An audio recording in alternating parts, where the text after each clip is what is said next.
buenos días, estimados estudiantes del aula 22M del turno mañana del Centro Preuniversitario de la Universidad Nacional Mayor de San Marcos. ¿Qué tal, jóvenes? Los saluda como todos los días lunes a las 11 en punto su profesor Elmer Flores, para en esta ocasión desarrollar una de las últimas semanas del ciclo. Sí, jóvenes, ya estamos en la semana 16, a menos de un mes de que culmine el presente ciclo. Bien, antes de devolver los saludos afectuosos de algunos de sus compañeros, vamos a presentar, como ya es costumbre, primero el material correspondiente al curso de geografía.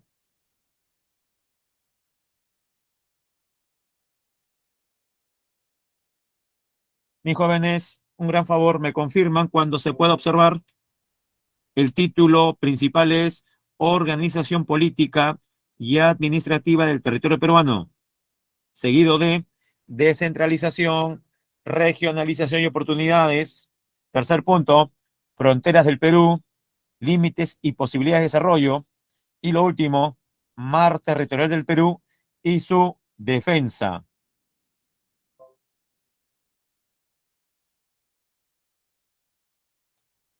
Correcto, gracias Ángel.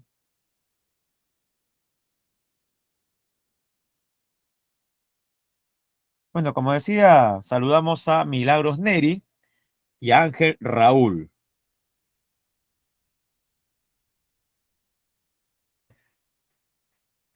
Em, Seguramente más de una vez usted durante la educación básica regular vio alguna clase en historia, geografía o ciencias sociales, como se llamó el curso, referida o referida a la siguiente pregunta.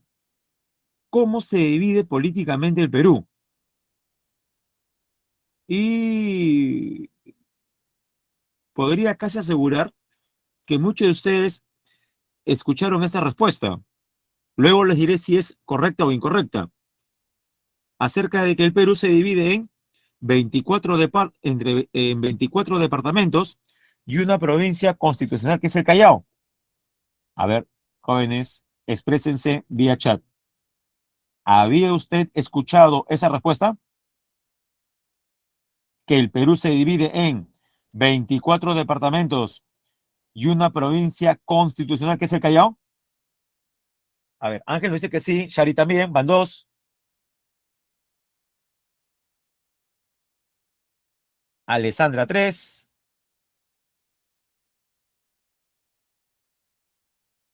Sí, pues la mayoría ha escuchado esa respuesta. Cambio la pregunta. Y en la actualidad, en agosto del 2022, responder de esa manera, ¿es correcto? Podemos afirmar que actualmente el Perú se divide en 24 departamentos y una provincia constitucional que es el Callao.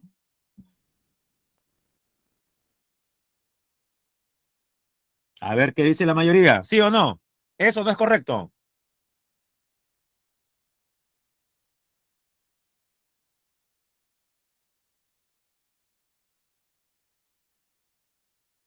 No los leo, jóvenes. ¿Es o no correcto, jóvenes? La división dada. 24. Muy bien, Shari. Es incorrecto. Pero antes de decir la respuesta correcta, veamos cuál es la historia, qué reseña podemos mencionar acerca de la división política en nuestro país. Ya, jóvenes, algo rapidísimo. Remontémonos a tiempos del Tahuantinsuyo. Dígame, durante el imperio, ¿cuál fue la división política del territorio? La respuesta está en el mismo nombre, Tahuantinsuyo. Tahuantinsuyo, en la palabra Tahuantinsuyo, reconocemos tres vocablos, Tahua, Inti y Suyo. Tahua, ¿qué significa? Muy bien, Milagros. ¿Qué significa Tahua? Tawa significa 4. Inti, sol. Y suyo, región. Tawa, Inti, suyo. ¿Cuál sería la interpretación? Las 4 regiones del sol. Esa fue la división política durante el incanato, durante el imperio. Profe, pero cada suyo también se subdividía, seguramente, por supuesto. Y usted sabe por historia que cada suyo se dividía en guamaníes, ¿recuerda? Que eran provincias administradas por los apunchiks. A ver, esto último que estoy mencionando, ¿lo recuerda? ¿O lo dejo ahí nomás? De que los suyos se dividían en provincias de nombre guamaní y que cada una de estas provincias eran gobernadas por un funcionario llamado apunchik. Creo que fue mala idea mencionarle eso, ¿no? Pero bueno, ya. Nos quedamos en los suyos. ¿Sí? El imperio se divide en 4 suyos. Perfecto. Jóvenes, esa división, ¿cuándo se disolvió? Cuando cae el imperio. Año fatídico, 1532. Invasión española. Cuando Pizarro y sus huestes se establecen en el Perú, inmediatamente se crea el virreinato.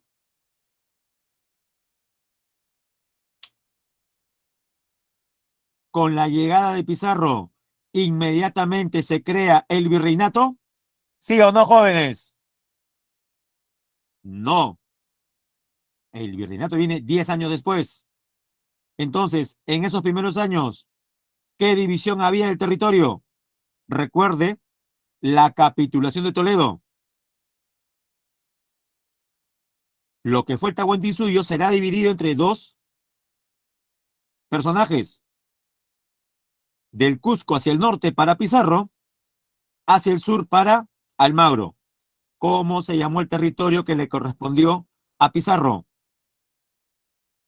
Según la capitulación de Toledo, la gobernación de Nueva Castilla. ¿Y a Almagro qué le tocó? La gobernación de Nueva Toledo. ¿Estaba Almagro conforme con lo que le tocó? No estuvo de acuerdo. Y por ello se da la guerra entre los conquistadores, la guerra por las gobernaciones. Bueno, jóvenes, independientemente del resultado que usted ya conoce por historia, ¿le habrá caído en gracia al rey de España saber que los conquistadores están que se matan unos a otros? Usted dirá, profe, yo asumo que al rey no le gustó para nada todo lo que escuchaba. Y es por esa razón que el rey decide intervenir directamente en el control de estos territorios. ¿Cómo? Mediante las leyes nuevas, se decide crear el virreinato del Perú. Sigo preguntando, ¿y el virreinato del Perú en qué se dividió? ¿Tenía o no tenía división política el virreinato, jóvenes? Por supuesto.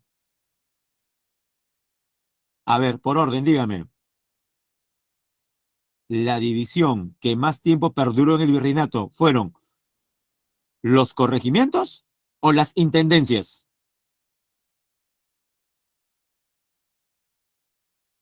Durante muchísimo tiempo, el virreinato del Perú se dividió en corregimientos o intendencias. No los leo.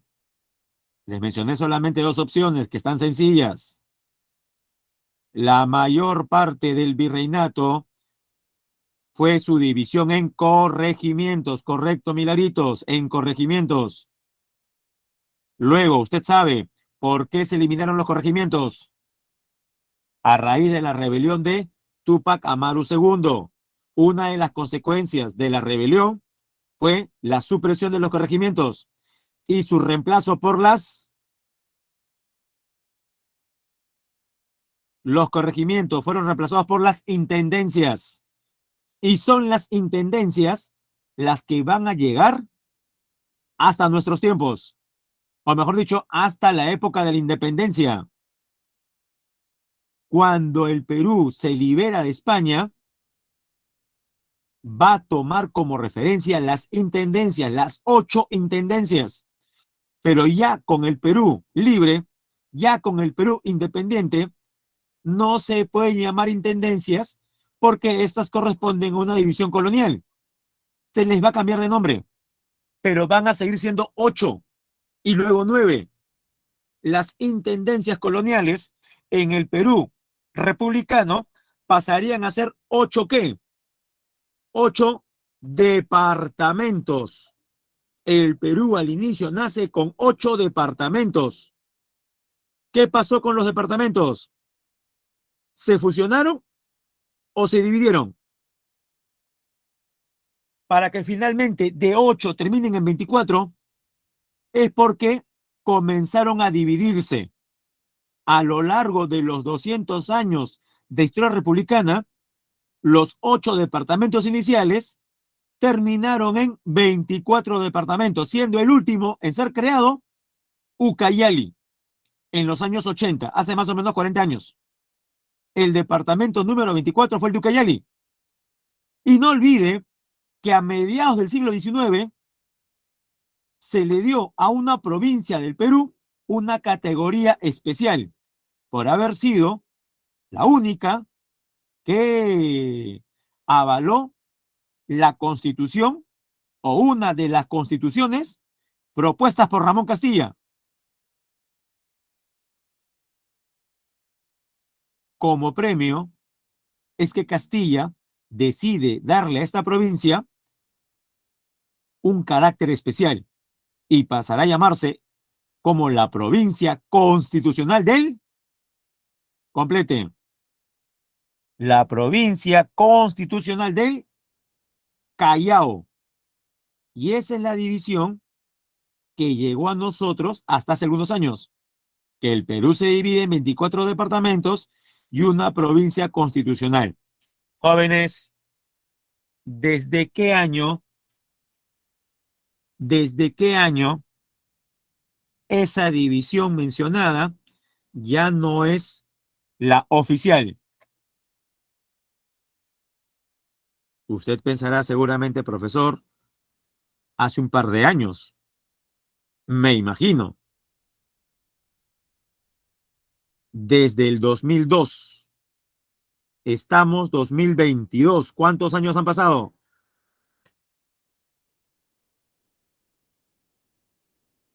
Entre el 2002 y el 2022, 20 añitos.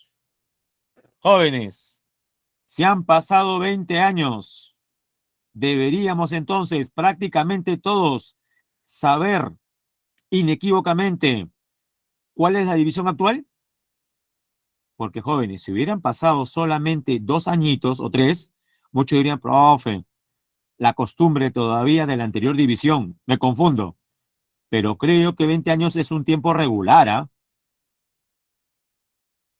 Pero no lo voy a poner a prueba, porque no quiero que haya la posibilidad de que se equivoque. Se la pongo sencilla. ¿Qué se hizo? Para no repetir errores del pasado y, y que la actual regionalización tenga éxito, se decidió lo más sencillo. Escucha, que cada departamento, sobre el territorio de cada departamento, se conforma una región. A ver, jóvenes, esto último se ha entendido. Sobre el territorio de cada departamento se forma una región. Conserva su tamaño, su capital y su nombre.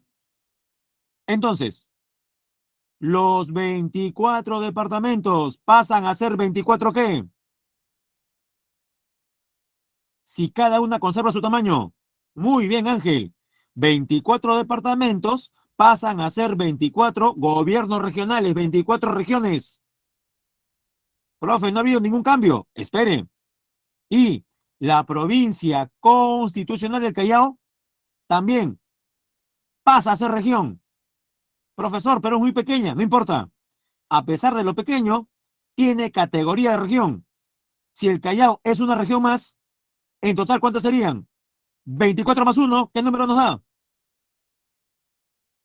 24 más uno, 25. Y es así como usted tiene que responder. ¿Cómo se divide políticamente el Perú? En 25 regiones. De esas 25 regiones, ¿cuál es la más extensa? De las 25 regiones, ¿cuál es la más grande? Loreto, correcto. Bueno, jóvenes, también habría que tener una chuleta en el ojo para con un mapa del Perú no darse cuenta que es Loreto, ¿sí? Loreto, correcto, muy bien. Se ríe Ángel. Mejor no hablo de chuletas porque a muchos se les va a encender el hambre. Ya, sigo. De las 25 regiones, ¿cuál es la más pequeña?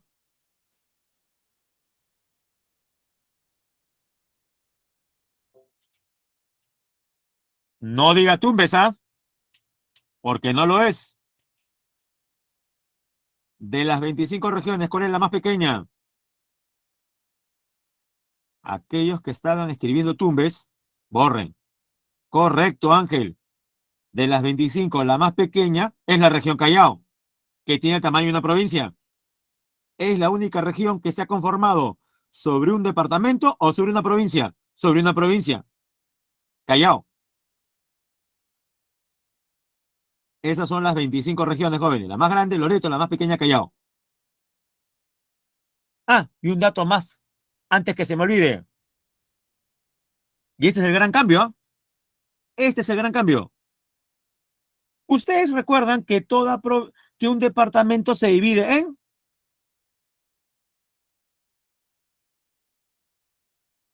un departamento se divide en y estos se dividen en distritos. ¿Qué cosa iría en el espacio en blanco, jóvenes? Correcto, Ángel, provincias. Los departamentos se dividen en provincias y las provincias en distritos. Muy bien. Entonces uno asumiría, profesor, eso significa que toda provincia pertenece a un departamento, ahora a una región. Por lo general, jóvenes, hay una excepción. ¿Cuál es? Solamente una provincia del Perú no pertenece a ninguna región. Tiene régimen especial. ¿Y a qué se debe? Es la capital de la República del Perú. Jóvenes, ¿cuál es el nombre de la provincia capital de la República del Perú?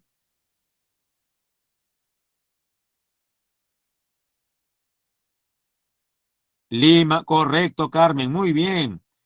La provincia de Lima, es decir, Lima Metropolitana. Recuerden, la provincia de Lima Metropolitana, escuchen bien, la provincia de Lima Metropolitana pertenece a alguna región. Es importante que responda. ¿La provincia de Lima Metropolitana pertenece a alguna región? ¿A alguna de las 25? ¿Sí o no? Jóvenes, sin miedo.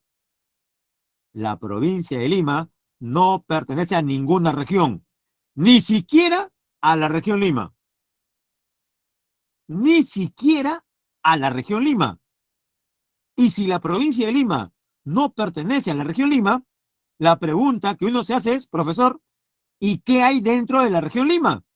Ajá, le menciono algunas de las provincias que sí están en la región Lima.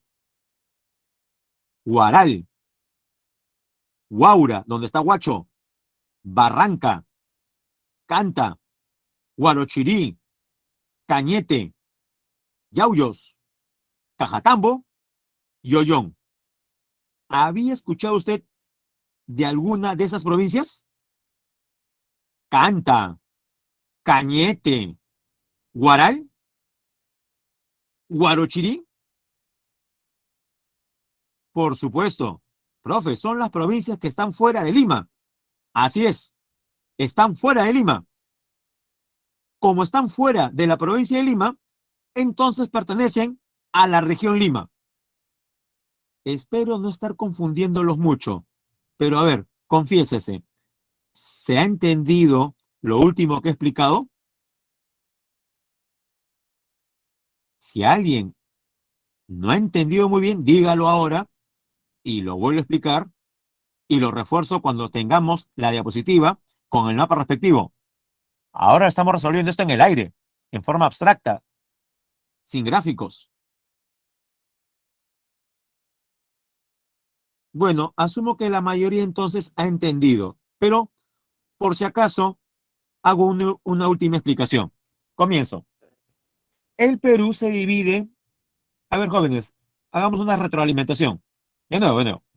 El Perú se divide en ¿cuántas regiones? En 25.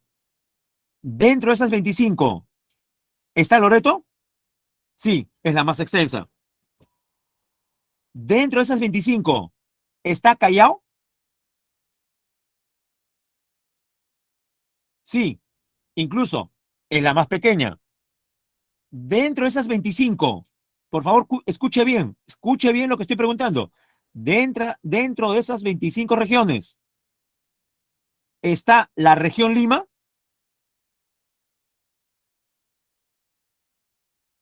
Dentro de esas 25 regiones, ¿se encuentra la región Lima? Ya los hice dudar algunos, ¿ah? Uy, profe, no sé. La respuesta es sí. ¿Cómo que no? Sí, hay una región Lima. Profe, pero usted dijo que no era parte. Yo dije que no es parte de la provincia de Lima. Es que recuerde, cuando hablamos de Lima, hay que hablar en dos niveles, por lo menos. Provincia de Lima y región Lima. No es lo mismo. Y es más, le digo una tercera categoría. ¿Existe distrito de Lima? Mire, para confundirlo más todavía. ¿Existe distrito de Lima? Sí existe. Profe, distrito de Lima, por supuesto. ¿Dónde está la Plaza de Armas? Girón de la Unión. Así es, Ángel. El Cercado de Lima. Avenida Alfonso Ugarte, Avenida Bolivia, la Casona de San Marcos, el Hueco donde compra usted sus zapatillas, Plaza 2 de Mayo, claro, las Malvinas, donde espero no compre celulares, donde come sus picarones y anticuchos, Chabuca Granda, Río Rima, Parque de la Muralla, donde usted compra sus libros, Girón Amazonas, o donde compra usted productos electrónicos, Paruro. Claro, Paruro. Ah, Andrea conoce, ¿ah? Paruro. Zona Brava también, ¿ah? Ya, otra zona. La calle Capón. ¿Alguna vez ha almorzado o cenado en la calle Capón? ¿Se come, no se come rico ahí? En la calle Capón. ¿Ha visto usted en algunos restaurantes los patos asados colgados en las vitrinas? El pato asado, el pato pequinés. Claro, estamos hablando del barrio chino, jóvenes. Mesa redonda. Ya, creo que se ha dado cuenta. Ya, toda esa zona que hemos paseado imaginariamente es el distrito de Lima, cercado de Lima. Ese cercado de Lima, que es parte de la provincia de Lima. Profe, ¿cuál es la diferencia entre el distrito de Lima y la provincia de Lima? Que la provincia de Lima no solamente contiene el cercado de Lima, contiene también a mi distrito, San Martín de Porres, o a su distrito, Santiago de Surco, Miraflores, San Borja, San Juan del Urigancho, Santa Anita, Lince, Los Olivos, Santa Rosa, Puente Piedra, Ancón, Chorrillos, Barranco, Villa María El Triunfo, Jesús María Polo Libre, jóvenes, y así yo podría con la lista. En total, ¿cuántos distritos tiene Lima Metropolitana? 43. 43 distritos forman la provincia de Lima. Y jóvenes, disculpe que sea cargoso, pero es necesario. Esta provincia de Lima, la capital de la República del Perú, Lima Metropolitana, ¿pertenece a la región Lima?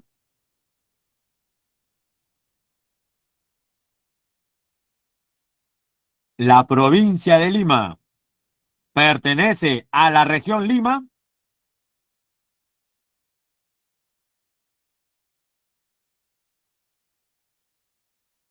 muy bien Ariana, muy bien Alessandra. Ahora recién muy bien Ángel, recién ahora muy bien. Ya no le hago Roche la primera respuesta que dio. No, lo he dicho N veces. Profe, ¿se está molestando? No, no me estoy molestando, sí, amigos. Pero lo he dicho ya N veces. La provincia de Lima, por ser capital de la República del Perú, tiene régimen especial y no pertenece a ninguna región, ni siquiera a la región Lima. De nuevo, ¿y qué cosa encontramos dentro de la región Lima? Otras provincias como Guaral, Huaura, Canta, Huarochirí, Yauyos, Cañete, Barranca, Cajatambo y Ollón. Bueno, jóvenes, más no puedo hacer. Espero que con lo último sí se haya entendido.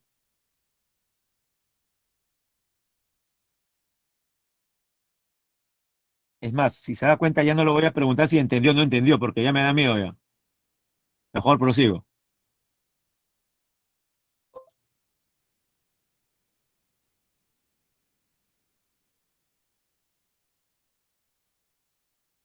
Bien, avancemos más rápido, jóvenes. Organización política y administrativa del territorio peruano. Nos vamos a tomar como marco jurídico la Ley de Bases de la Descentralización del año 2002, ley número 27783. Según esta ley, el territorio de la República del Perú está integrado por 25 regiones, 24 departamentos, 196 provincias y 1874 distritos. Sí, jóvenes, el Perú tiene en total 1874 distritos. Por ejemplo, quien habla se reporta desde el distrito limeño de San Martín de Porres. A ver, jóvenes, rápidamente, los que quieran, escriban en el chat desde qué distrito están escuchando la clase. Notaremos que no todos son limeños, ¿ah? Ajá, bueno, Alessandra sí, desde el RIMAC, cruzando el río. Ángel, desde San Juan de Miraflores, Cono Sur. Frank, su vecino, también San Juan de Miraflores. De repente viven los dos en Pamplona. Charis, mi vecina, vive aquí en San Martín de Porres también, aunque San Martín es grande. Andrea, cerca a los pantanos, en Chorrillos. Espero, Andrea, que su casa no se estén viendo, ¿ah?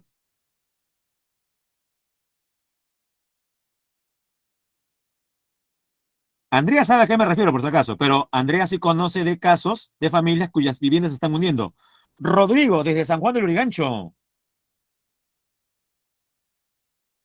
¿Eh? Ariana, su vecina. San Juan del Urigancho. Ah, Andrea dice que no se está hundiendo nada. Muy bien. Estoy exagerando seguramente. Bueno, puede ser. Ángel, de San Juan. Frank, de San Juan.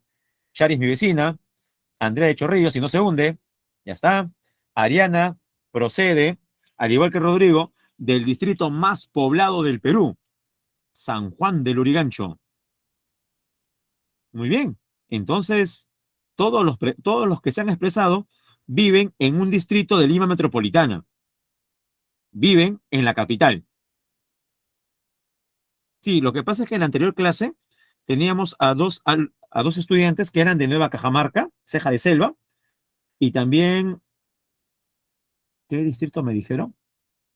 Ya se me fue. Ah, de Huamanga, Ayacucho. Ah, miren, correcto, Pierre. Pierre escucha la clase desde el altiplánico Puno, seguramente un distrito de la provincia de Puno, a no ser que Pierre viva exactamente en Cercado de Puno, provincia de Puno. Ah, entonces Pierre es recontra puneño. Es Puno, Puno, Puno. Es distrito de Puno, provincia de Puno y región Puno. 100% puneño, químicamente puneño, Pierre. Felicitaciones, ¿ah? Vive en el mismo distrito de Puno. Bien, jóvenes. Entonces, no lo olvide, el Perú presenta 1.874 distritos, 196 provincias, 24 departamentos, 25 regiones. En estas circunscripciones se constituye y organiza el Estado y el gobierno en sus tres niveles: nacional, regional y local. Local es municipal, no lo olvide, a nivel de provincias y distritos, conforme a sus competencias y autonomías propias, preservando la unidad e integridad del Estado y la nación.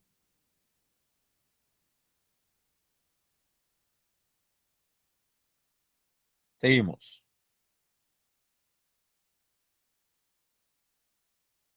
Lamentablemente, padecemos de un flagelo desde inicios de la República. Y no me refiero solamente a la corrupción, sino al centralismo. Para contrarrestar este mal, N veces en el Perú se han llevado a cabo procesos para descentralizar el país. Nos interesa el último. ¿Por qué? Porque es en el que actualmente estamos inmersos. Pero primero definamos qué es la descentralización. Tomaremos como base el artículo 188 de la Constitución y la Ley de Bases de Descentralización, que ya mencioné, del 2002. ¿Qué es entonces la descentralización? Como indica su nombre, es una forma de organización democrática y constituye una política permanente de Estado de carácter obligatorio. ¿Qué significa que sea política permanente de Estado? Que independientemente de los gobiernos de turno, debe ser realizado. Es la política de Estado dirigida al establecimiento de entidades regionales o locales, locales o municipales, con autonomía política, económica y administrativa. O sea, es dotarle de mayor poder a a las unidades subnacionales. ¿Cuál es la finalidad de la descentralización? El desarrollo integral, armónico y sostenible del país, o sea, equilibrado, mediante la separación de competencias y funciones y el equilibrado ejercicio del poder por los tres niveles de gobierno: nacional, regional y local, en beneficio de la población. Más abajo, el Perú ha adoptado la descentralización desde el año 2002 para superar el centralismo político, económico y administrativo. Jóvenes, entonces, está fácil. ¿Cuántos años ya van del actual proceso? ¿Cuántos años ya han pasado del actual proceso? 20. Correcto, 2 décadas, 20 añitos. Dígame, ¿le parece que 20 años es un número como para que ya se vean algunos resultados? ¿O cree usted que es poco tiempo para exigirlos? 20 años, ¿cree usted que es un tiempo importante a tomar en cuenta? Al igual que Ángel, yo también pienso que es considerable. Es decir, si bien es cierto, no vamos a pedir que se cumplan todos los objetivos planteados, algunos de ellos sí, o estar en camino a hacerlo. ¿Qué tal estamos? Veamos el siguiente cuadro. Estos son los objetivos que alcanzaríamos con una correcta descentralización. Veamos cuáles son. Objetivos políticos: unidad y eficiencia del Estado, participación y fiscalización de los ciudadanos en la gestión de los asuntos públicos, desarrollo económico autosostenido de las regiones y localidades, redistribución equitativa de los recursos, promoción de la inversión, objetivos administrativos, modernización y eficiencia de la administración que asegure buenos servicios públicos, Asignación de competencias para evitar la duplicidad de funciones y recursos. Objetivos sociales de la descentralización. Educación y capacitación de la población. Participación ciudadana. Promoción del desarrollo humano, el IDH que les mencioné la semana pasada, y la mejora de las condiciones de vida, esperanza de vida, tasa de escolaridad, PIB per cápita. Objetivos ambientales, ordenamiento territorial y del entorno ambiental, gestión sostenible de los recursos naturales, mejoramiento de la calidad ambiental. Jóvenes, estos son los objetivos que deberíamos alcanzar.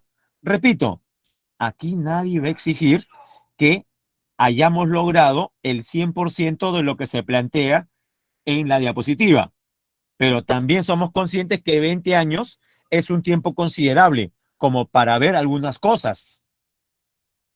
Al grano, jóvenes, de 0 a 20, siendo 0 que nada de lo que está ahí se haya cumplido, y 20 que se haya cumplido con la totalidad de los objetivos. ¿Qué nota le pondría usted al actual proceso de descentralización? De lo que usted conoce, jóvenes. Repito, siendo 0 que no hayamos logrado ningún objetivo, y siendo 20 lo contrario. Si se hubiesen logrado todos los objetivos planteados ahí en la diapositiva, si usted cree, profe, el Perú logró todo eso, 20. Ya. Usted sabe que el Perú no tendría ni 0 ni 20. ¿Qué nota le pondría usted?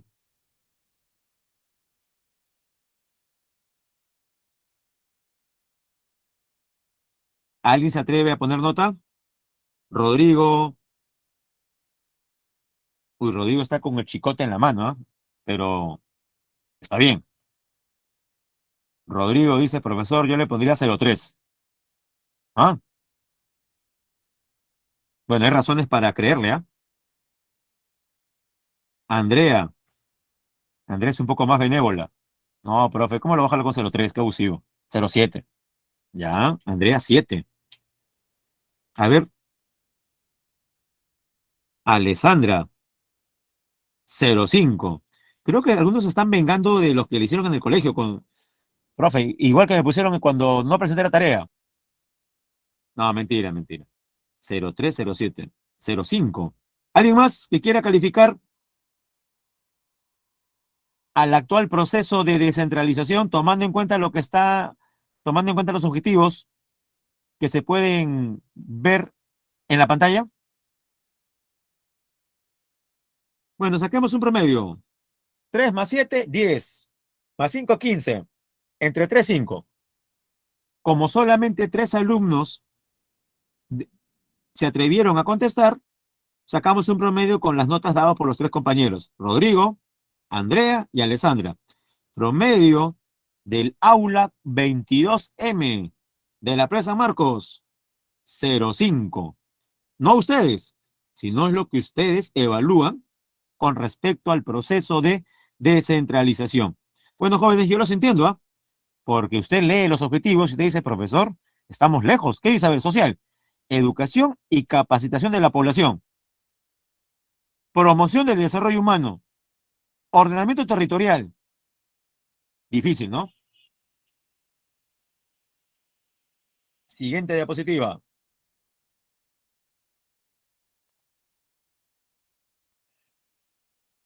Las regiones son unidades territoriales geoeconómicas sostenibles con diversidad de recursos naturales, sociales e institucionales, integradas a nivel histórico, económico, administrativo, ambiental y hasta cultural. Comparten distintos niveles de desarrollo, especialización y competitividad productiva, sobre cuyas circunscripciones se constituyen y organizan gobiernos regionales. Bueno, nuevamente tomaremos como marco el artículo 190 de la Constitución y el artículo 28 de la Ley de Bases de la Descentralización. Según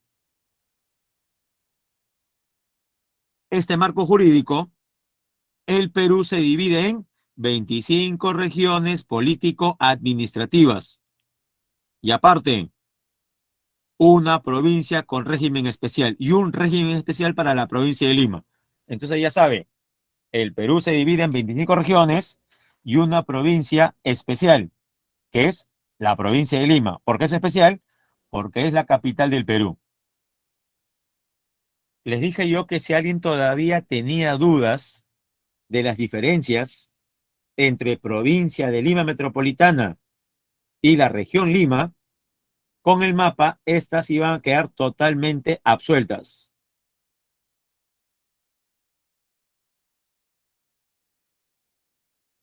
Jóvenes, en el gráfico de la derecha, aparte del color amarillo, ¿cuántos colores identifica?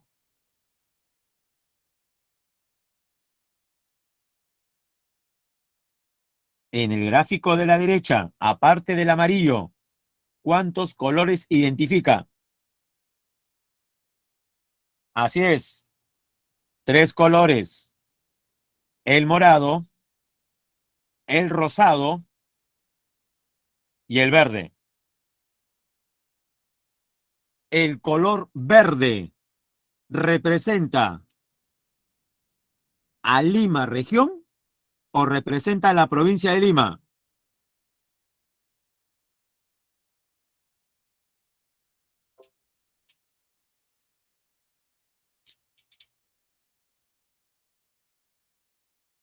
El color verde representa a la región Lima o a la provincia de Lima. Muy bien. El verde, que es el más extenso, corresponde a la región Lima. Eso es región Lima, con sus 9 provincias. Cañete, Huaral, Huarochirí, Yauyos, Canta, Barranca, Huaral, entre otros. Y dígame, el color morado, ¿qué representa? El pequeño color morado.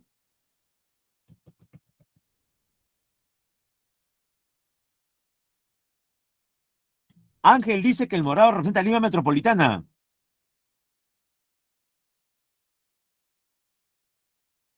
Lima provincia. ¿Están seguros? ¿El morado es Lima o es el Callao? El morado, jóvenes, el morado. No, primero el morado. Sí, estoy preguntando por el morado. Sí, he preguntado por el morado, Ángel. Ah, ya, correcto. El morado es el Callao, correcto. Azul, ¿no? Ya, azul, morado. A ver, ¿qué dice? ¿La mayoría ve azul o ve morado? Yo he visto morado, ¿ah? Azul, ya. Entonces, por mayoría de votos, es azul. Ya, yo soy el culpable entonces. Urgente. Tengo que ir al oftalmólogo entonces. De tanto burlarme de la chuleta, al final, como boomerang, regresó hacia mí. Ahora usted puede decir, profesor, tal parece que usted tiene una chuleta en el ojo. Bueno, parece que sí, ¿ah? Parece que sí. Ya, a mí me pareció ver morado, jóvenes. Disculpen, entonces. Los he, los he confundido. Los he hecho dudar de su inteligencia propia. Ya, de nuevo, jóvenes. Hagamos de cuenta que no pasó nada. De nuevo, de nuevo. Jóvenes, el color azul, el tenue y pequeño color azul que está en el mapa, ¿corresponde a qué? El azul, el azul.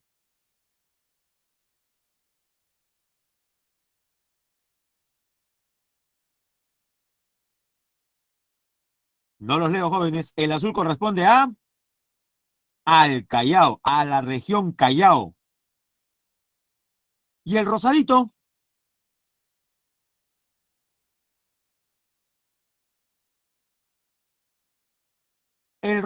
¿qué sería?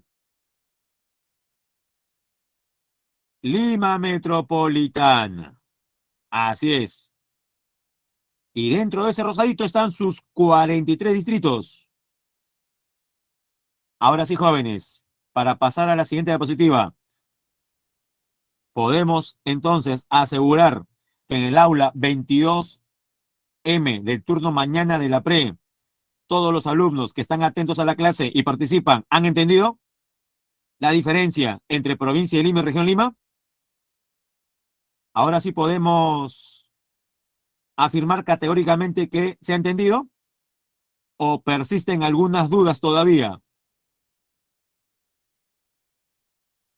Bueno, me voy a basar en los que participan, ¿ya?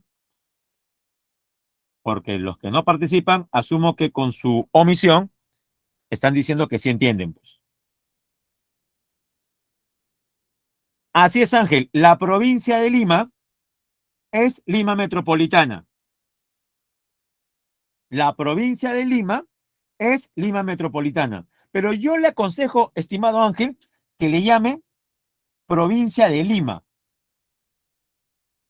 y no Lima provincia, porque por ahí alguien podría confundir. Lo que sucede es que algunos, para diferenciar la provincia de Lima de la región Lima, dicen lo siguiente, y seguramente esto ha escuchado en radio, ha leído en prensa escrita o lo ha visto por televisión. Algunos periodistas, cuando se refieren a la región Lima, como saben que algunos televidentes pueden confundir Lima con la capital, dicen lo siguiente, dicen la región Lima provincias. A ver, alcen la mano o digan yo, digan presente, digan sí, aquellos que en prensa hayan notado eso, que los periodistas dicen región Lima provincias. ¿O es la primera vez que escuchan eso? Yo lo escucho regularmente en prensa, región Lima provincias. Bueno, por lo visto usted no ve medios de comunicación, entonces lo dejamos ahí. Ah, Ángel dice, pero yo he escuchado Lima provincia a secas. Ah, ya. Si es Lima provincia a secas, está bien, es la provincia de Lima.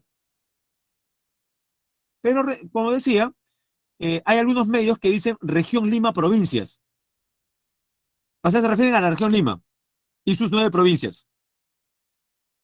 Bueno, jóvenes, el punto es que hemos confirmado, y usted lo ha hecho, que se ha entendido. ¿Correcto? Pasamos a la siguiente entonces.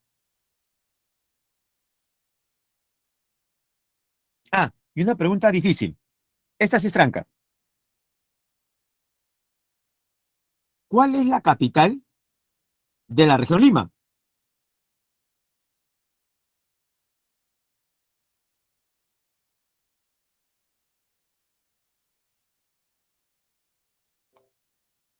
Nótese que la capital de la región Lima no puede ser la ciudad de Lima, porque Lima Provincias no pertenece a la región. ¿Alguien sabe ese dato? ¿Cuál es la capital de la región Lima? No puede ser Lima, porque no la contiene. Muchos dicen, profe, tiene razón, ¿verdad? Ya, a ver, googleen, ¿qué sale? Se van a sorprender la mayoría. Pensaba con ustedes jugar un poquito con la capital, pero nos vamos a demorar mucho tiempo. Les iba a dar pistas, qué se come en ese lugar, por dónde queda, pero nos vamos a demorar demasiado. Mejor googleen. Capital de la región Lima, ¿qué sale?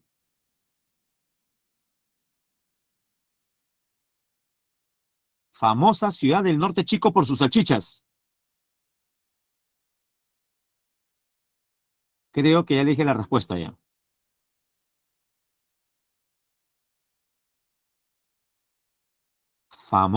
Del norte chico, famosa por sus salchichas.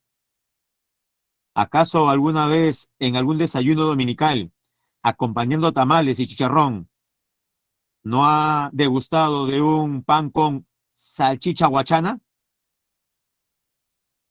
¿Le gusta la salchicha guachana? Picantiti con huevito. Creo que la mayoría, profe, ¿verdad? Es un placer comer salchicha guachana. A mí también me gusta. Así es, Alessandra. La capital de la región Lima es la ciudad de... A ver, todos. Antes que nos gane el receso, jóvenes. Faltan 5 minutos para el receso. No paso a la... No explico este mapa si antes por lo menos 5 alumnos no han contestado correctamente la pregunta. ¿Cuál es la capital de la región Lima?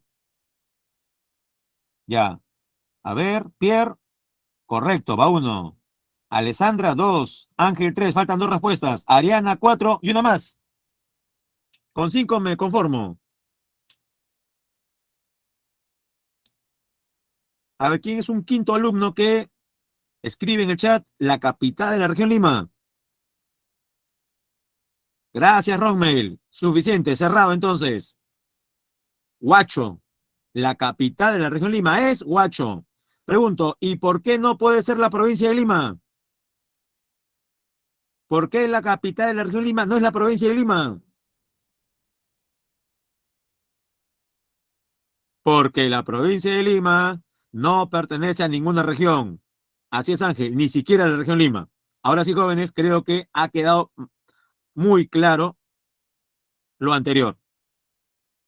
Jóvenes, ahora más bien con la siguiente diapositiva, yo le pediría por favor que se agencie, se consiga primero un pañuelo. Los presentes, ¿tienen todos un pañuelo a la mano? ¿O al menos una servilleta? Si es mejor, alguna toallita húmeda. Nada. Bueno, como Ángel, ya, profe, la casaca entonces. Ya, ¿qué importa la casaca? Profe, ¿por qué? Mire el mapa que está al frente y dígame, los territorios que están de color amarillo, verde, rojo, lila y celeste, ¿a qué corresponden? ¿Son territorios actualmente peruanos?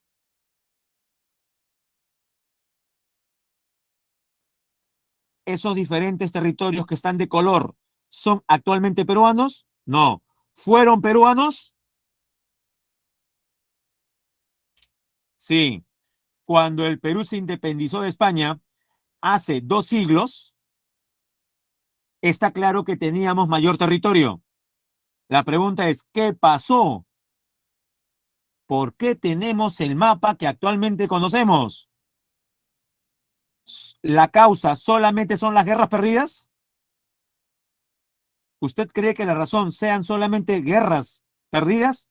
No, tratados mal negociados.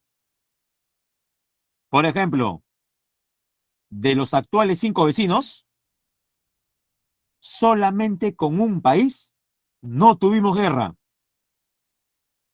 Hemos tenido guerra con Chile, con Bolivia, con Colombia, con Ecuador, incluso con un estado que ya no existe, la Gran Colombia.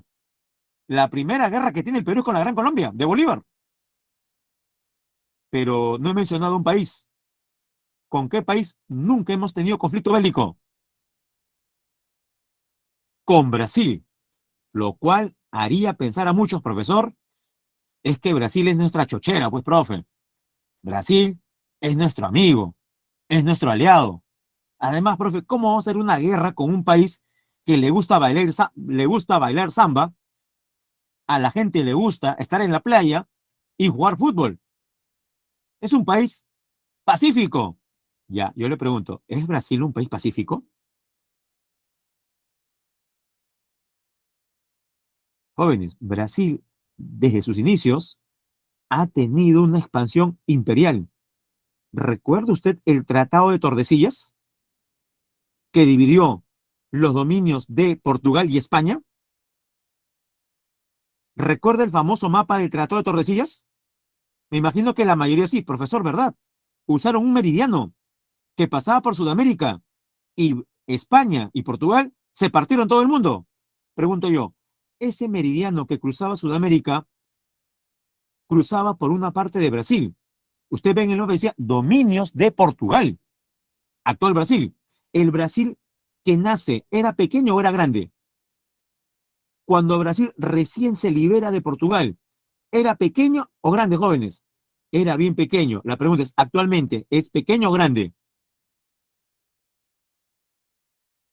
Ocupa prácticamente la mitad de Sudamérica. La razón, su expansionismo. Jóvenes, luego de receso explicaremos un poquito más de la relación Perú-Brasil y la historia de los tratados. Bueno, jóvenes, nos vemos a las 12:10. Tenemos un receso.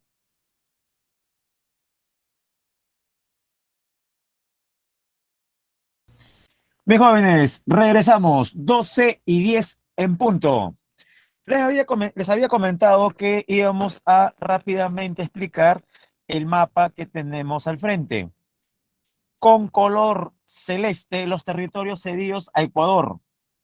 De color rojo en el norte, a Colombia. Con Brasil aparecen en tono amarillo. Y son dos territorios. Uno en el norte, cedido durante el gobierno de Echenique a mediados del siglo XIX, y el otro más extenso, que corresponde prácticamente al territorio conocido como el Acre, que corresponde a lo dispuesto por el Tratado Velar de Río Branco, firmado durante el primer gobierno de Leguía.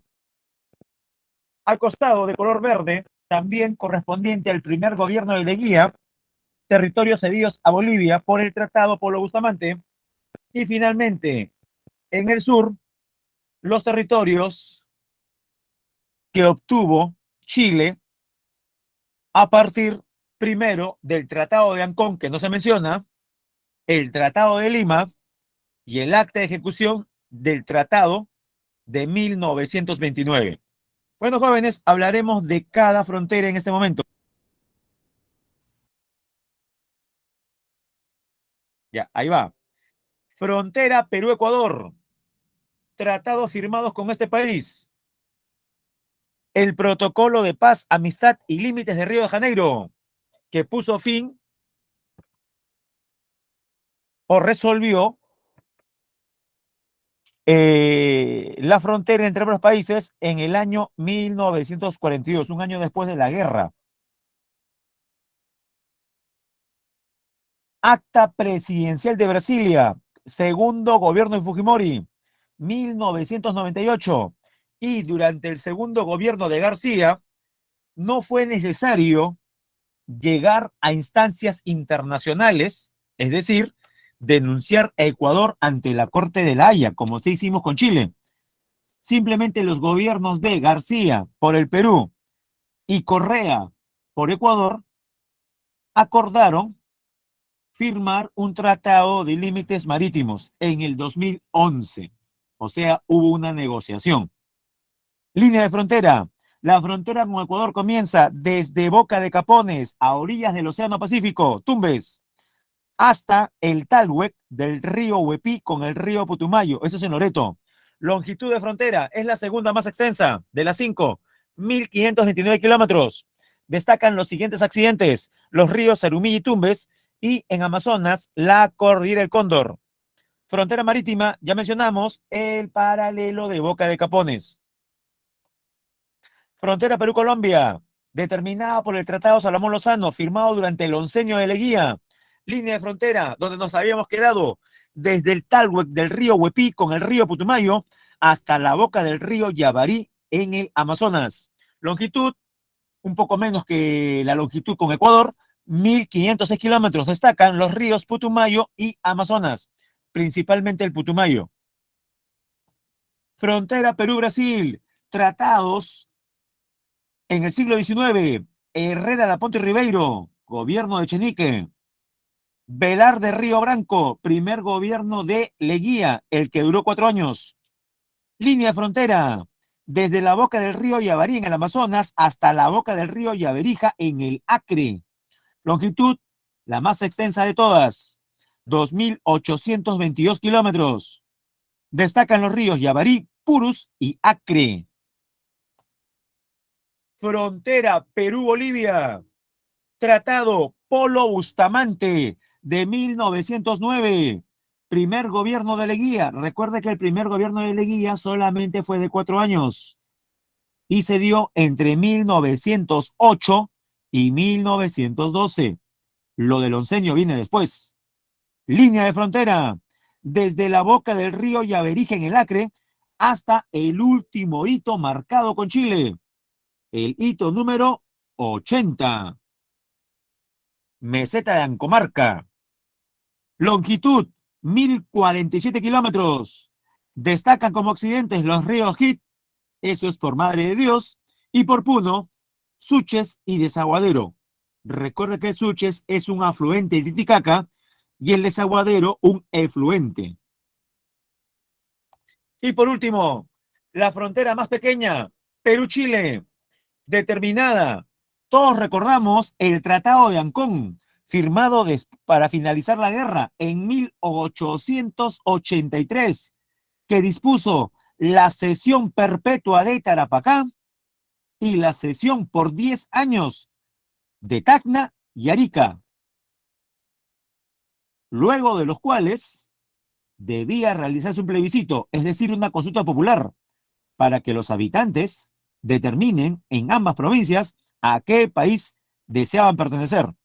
Como usted sabe, nunca se desarrolló el plebiscito y tuvimos que esperar entonces 46 años para que este problema se resuelva con el Tratado de Lima, que se aparece en la pantalla, de 1929.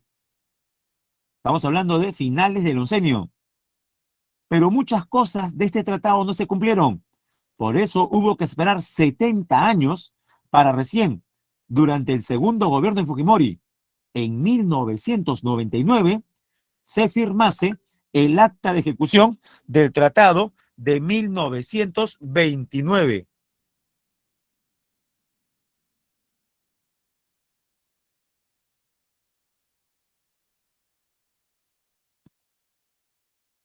Línea de frontera, desde el hito número 80, en la meseta de Ancomar, que se cierra de Tacna, hasta el punto Concordia.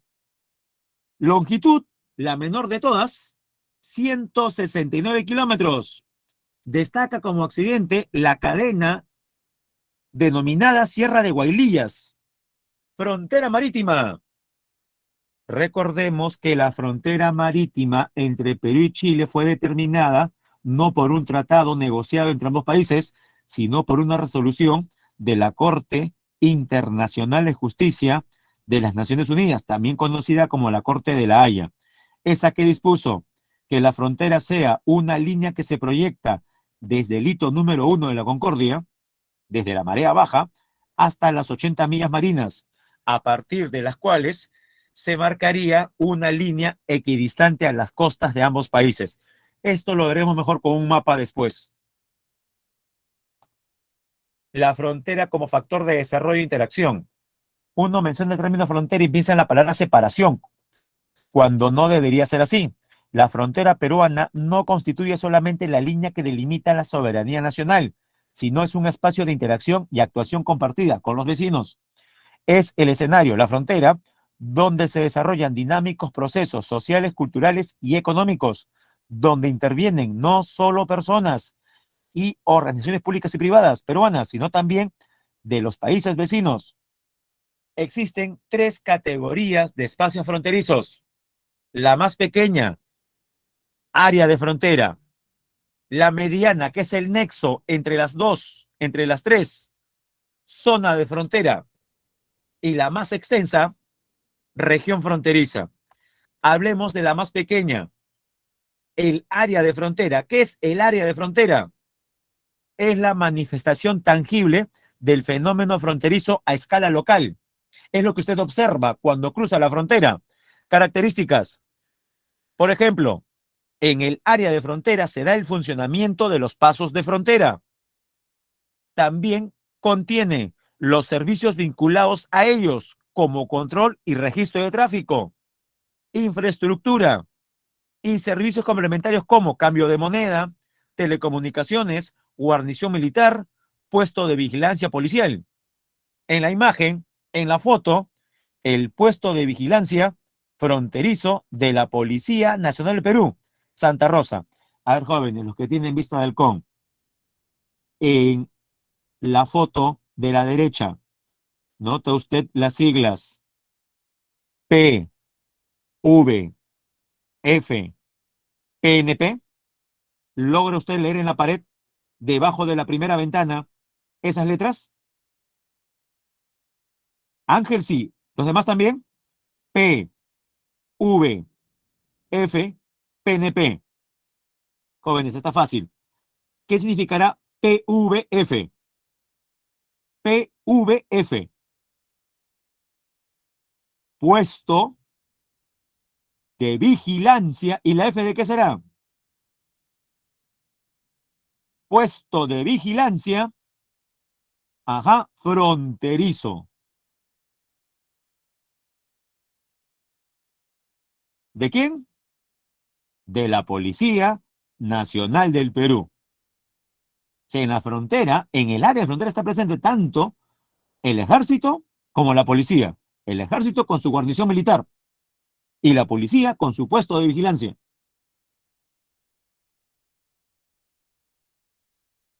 Ahora bien, ¿cómo se llama este puesto de vigilancia? Se llama Santa Rosa. Está cerca de la frontera con Colombia y Brasil también.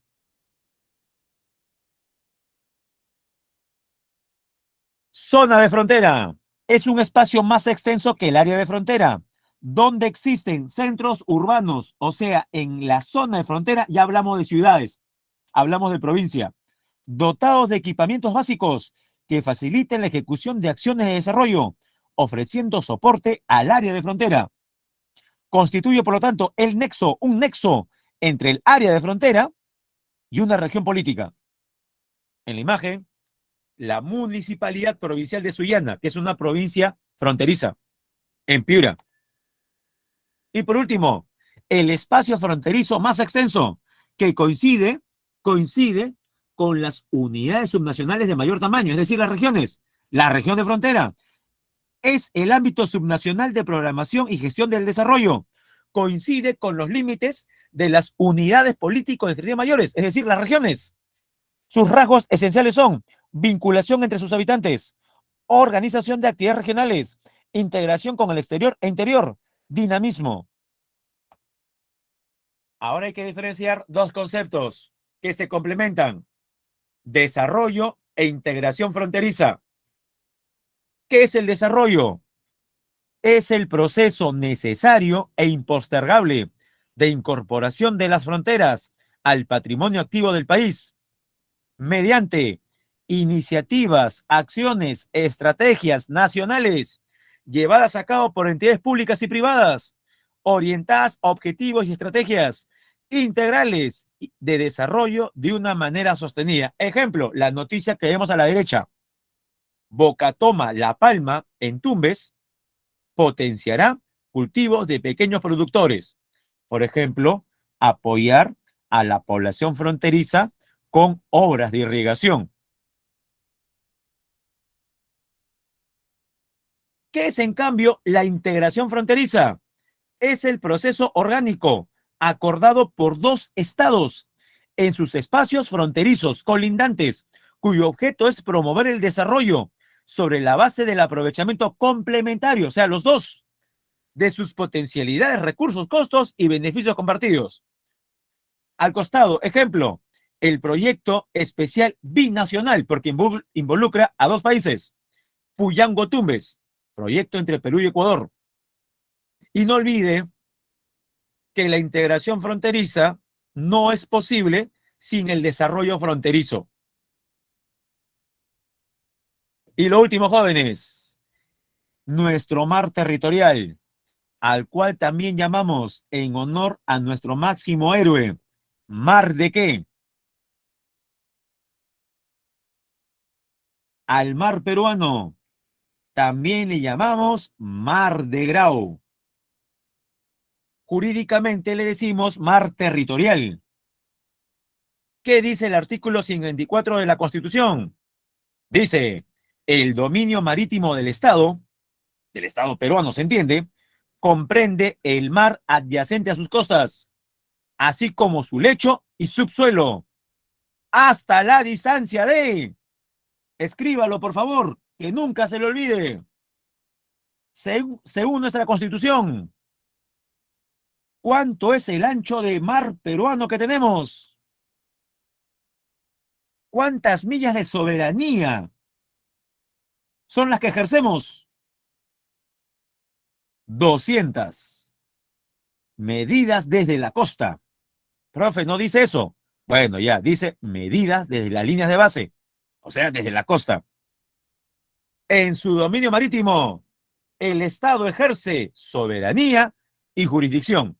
Pero, jóvenes, ¿en qué marco legal nos basamos para decir que tenemos 200 millas de mar territorial?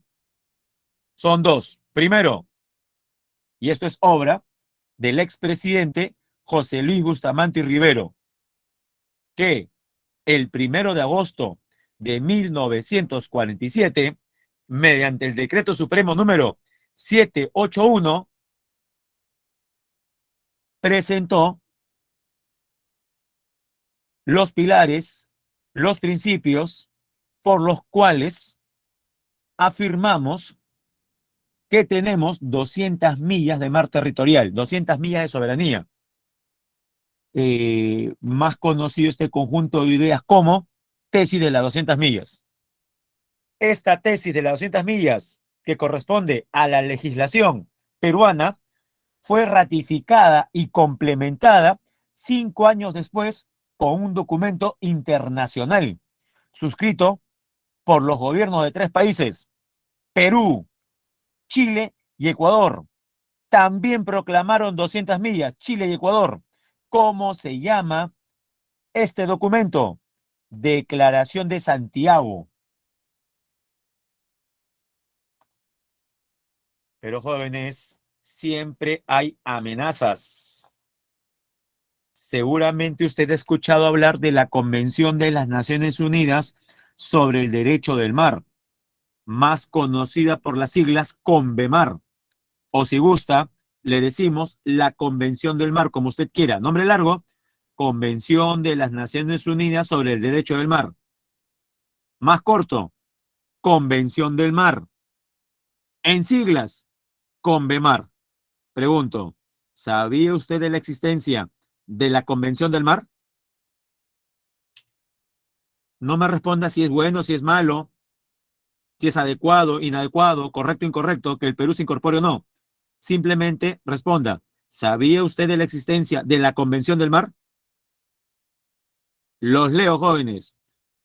Correcto, creo que la mayoría sí, ¿no? Ángel sí. Asumo que también la mayoría.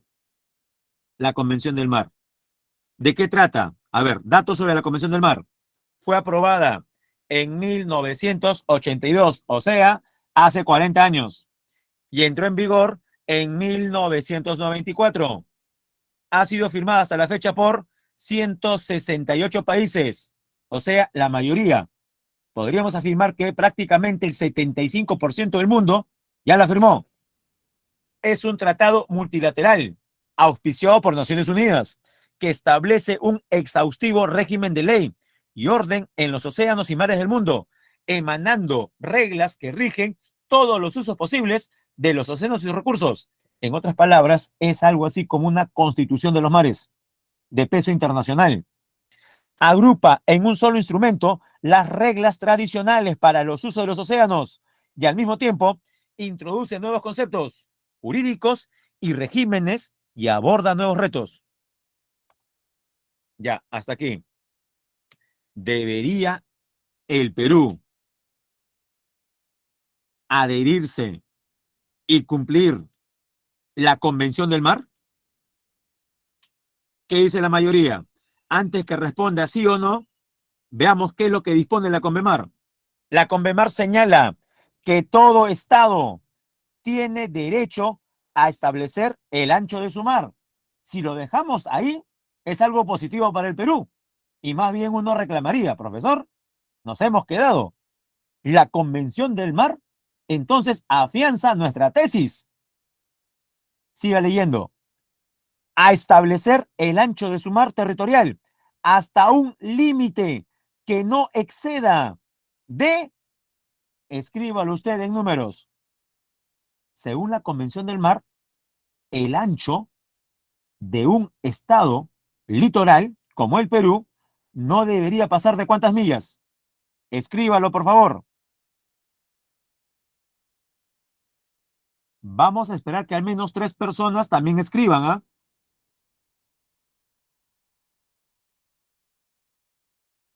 Y así me cercioro de que están atentos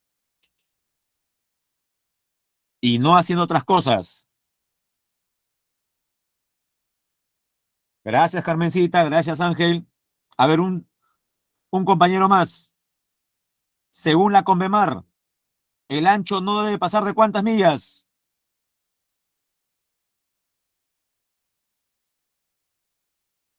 Gracias, Venturo. Ah, no, cuidado, cuidado, cuidado. Sí, yo sé de dónde sale el número, Venturo. Es la resta. 188 más 12 da 200, pero la pregunta es primero, según la Convención del Mar, los países ribereños no pueden exceder ¿de cuántas millas?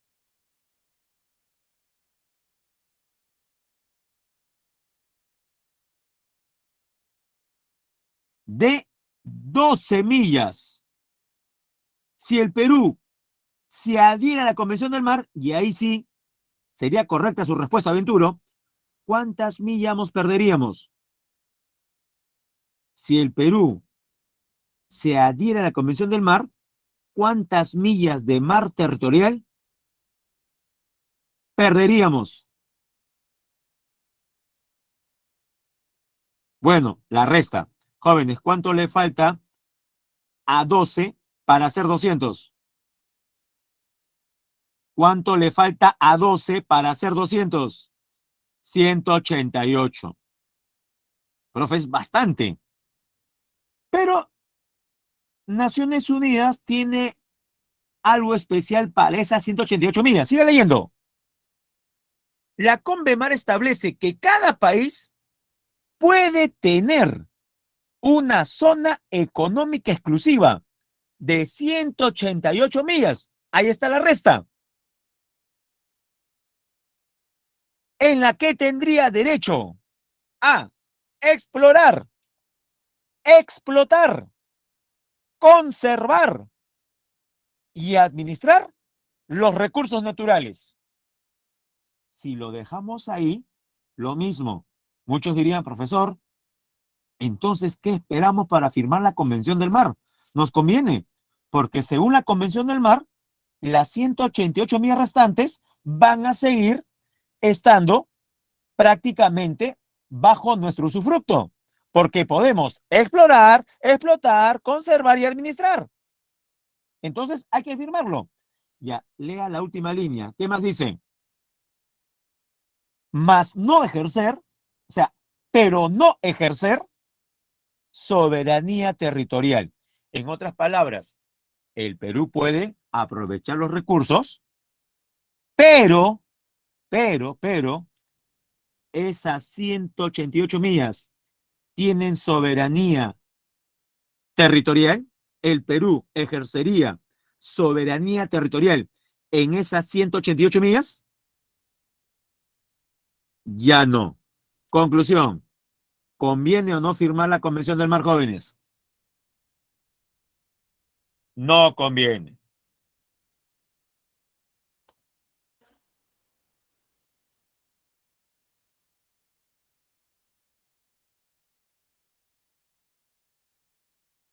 Correcto, Ángel. En las 188 millas, si bien es cierto el Perú puede explorar, explotar, también lo pueden hacer otros países de la convención. He ahí el detalle. Por eso es que se entiende por qué el Perú hasta ahora no se adhiere a la Convención del Mar y creo yo que no debería hacerlo. No sé si usted comparte mi opinión, pero sería como una traición a la patria adherirse a la Convención del Mar.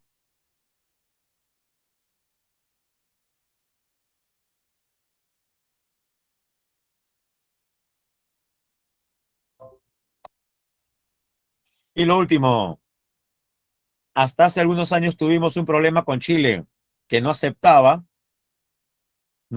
un límite marítimo con nosotros, o en todo caso estipulaba que no había nada que conversar. Bueno, finalmente, la Corte de la Haya fijó el 27 de enero del 2014 los límites fronterizos entre Perú y Chile. La resolución de la Corte es definitiva, vinculante e inapelable y de cumplimiento obligatorio de las partes, motivo por el cual se pone fin a la controversia sobre los límites marítimos. ¿Y qué dispuso la Corte de la Haya? Ya, para comenzar, ¿ve usted en el mapa una línea roja? Correcto, ya. Esa fue la posición peruana. Lo que usted ve de rojo en diagonal, esa fue la posición del Perú en la Corte de la Haya. Ahora, ¿ve usted un paralelo horizontal que sale de Tacna? y que dice 80 millas, ¿ve usted una línea negra? También, ya, esa fue la posición chilena, un paralelo. O sea, para Perú, la frontera era un equidistante, que está de rojo, una diagonal. Y para Chile, un paralelo. Finalmente, jóvenes, entre el paralelo que propuso Chile y la diagonal que propuso el Perú, la Haya le dio la razón total a alguno de los dos países. Jóvenes, que el mapa hable. La horizontal negra, posición chilena. La diagonal roja, posición peruana. La Haya normalmente suele ser salomónica, es decir, no le da la razón completamente a un país. ¿Qué decidió la Corte de la Haya? Que de todo ese triángulo, de todo el triángulo que usted ve ahí, la mayor parte corresponde al Perú. Usted ve que dice ahí 57,3%, 21.928 kilómetros cuadrados. Ya, va a decidir que la frontera primero sea un paralelo de 80 millas, no de 200, y luego una diagonal. O sea, del 100% del triángulo que el Perú quiso obtener, obtuvo más o menos de la mitad. Del 100% del triángulo, el Perú obtuvo más de la mitad. ¿Cuánto? 57,3%. 57, claro, 7% más de 50. 57,3. Es por ello que cuando salió la resolución, muchos medios de comunicación peruanos dijeron que le habíamos ganado a Chile. Claro, obtuvimos mayor porcentaje de la mitad. Pregunta, jóvenes. Pregunta número uno. Relacione objetivos con ejemplos. Objetivo administrativo, ¿cuál sería? La B, modernizar los procesos burocráticos asegurando la adecuada prestación de servicios. Sería uno con B. Político, incrementar la eficiencia del Estado mediante la distribución ordenada de competencias públicas. Sería 2 con D. Económico, con la A, impulsar la inversión privada. Y 4, social, con la C, promover la mejora progresiva de las condiciones de vida de la población para superar la pobreza. Jóvenes, en la 1 entonces, ¿hay o no hay clave? Sí, la clave es la letra A. 1B, 2D, 3A y 4C. 2. Como parte de la reforma y modernización del Estado, se crearon las actuales regiones. En función a las características de estas entidades político-administrativas, identifique los enunciados correctos. A ver, veamos la primera. Las regiones se establecen sobre la base de los departamentos y la provincia constitucional Callao. Eso es verdadero. Las 25 regiones se establecen sobre la base de 24 departamentos y la provincia del Callao. 24 más 1, 25. La 1 es verdadero. 2. La provincia de Lima, capital de la República, integra, es parte de una región con régimen especial. Jóvenes, he hablado bastante sobre ese tema. A ver, responda. El segundo enunciado, ¿es verdadero o falso? Dice, la provincia de Lima, capital de la República del Perú, integra una región con régimen especial. ¿Verdadero o falso?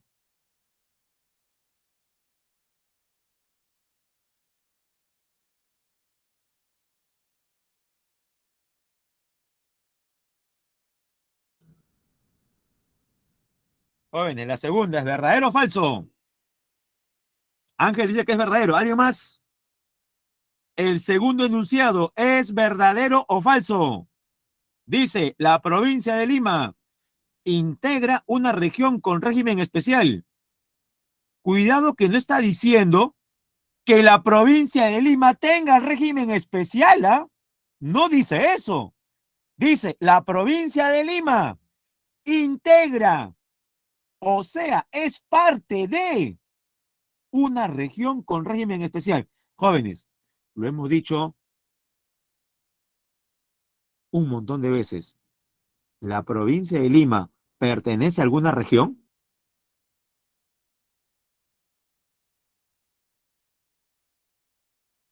Ah, hay que tener cuidado entonces. Ya ven cómo, teniendo la información, por no leer bien, podemos tener puntos en negativo. La 2 es verdadero o falso. La 2 es falso. El segundo enunciado es falso, porque la provincia de Lima no pertenece a ninguna región, sea o no sea especial. 3. El número total de regiones administrativas que conforman el territorio nacional no es definitivo, verdadero. Puede variar, porque algunas regiones podrían fusionarse en el futuro. 4. Las regiones gozan de autonomía en la demarcación de sus territorios. Eso de por sí es falso, porque quien establece la demarcación es el Congreso. Y todavía lo hace más falso lo que viene. Y dice, las regiones pueden declarar su independencia.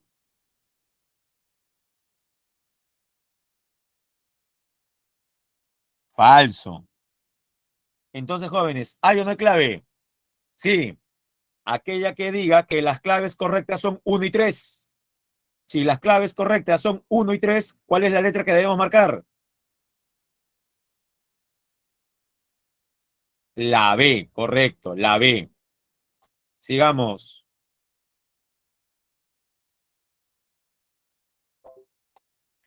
3. Las áreas de frontera son espacios importantes. Determina el valor de verdad. Contribuyen al crecimiento de la región al constituirse en unidades subnacionales. Pregunto yo, ¿las áreas de frontera son unidades subnacionales? Falso. Las unidades subnacionales son las regiones. 2. Facilitan la prestación de servicios, como el registro de mercancías y personas en tránsito internacional. Verdadero. Esa es una de sus funciones.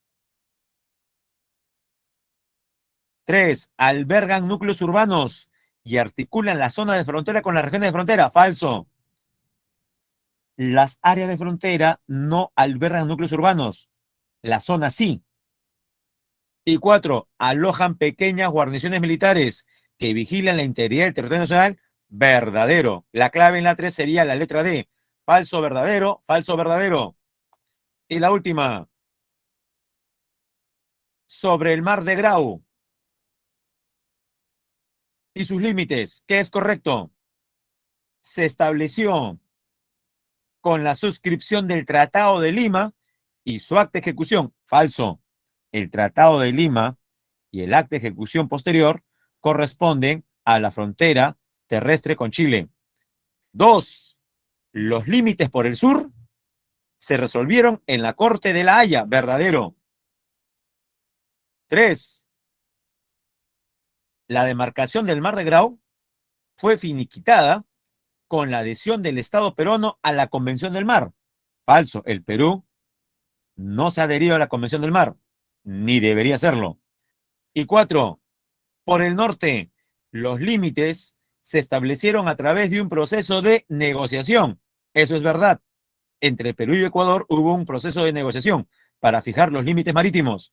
La última es verdadera o es correcta. Por tanto, ¿cuáles son correctas? 2 y 4. Jóvenes, ¿hay clave o no hay clave? Por supuesto, la clave es la letra C. Si no logro copiar las claves, ahí están. 1A, 2B, 3D y 4C.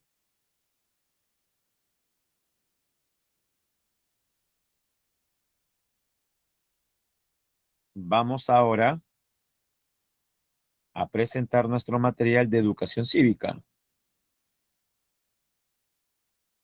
Ya, mientras tanto, jóvenes, les hago recordar lo siguiente. La semana pasada vimos cuántos órganos autónomos. La semana pasada, de los 10 en total que existen, vimos cuántos órganos autónomos. 3, el BCR, la SBS y la Contraloría. Recuerde, esas tres entidades corresponden a órganos especializados en materia ¿qué? BCR, SBS y Contraloría. ¿Especializados en qué materia?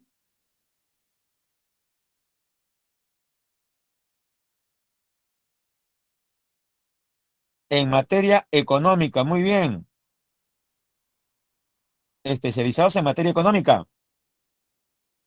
Hoy veremos cuatro, los que usted puede ver en pantalla. Ah, ¿verdad? ¿Se está observando la diapositiva, jóvenes? Titulada Órganos Constitucionales Autónomos, Ministerio Público, Defensoría del Pueblo, Tribunal Constitucional y Junta Nacional de Justicia. Para seguir con la explicación. Gracias, Milagritos. Se está observando. Gracias, Ángel. Muy bien.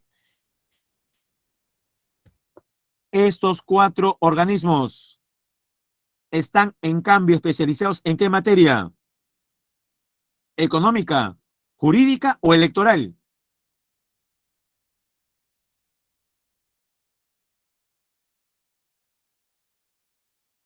En materia jurídica.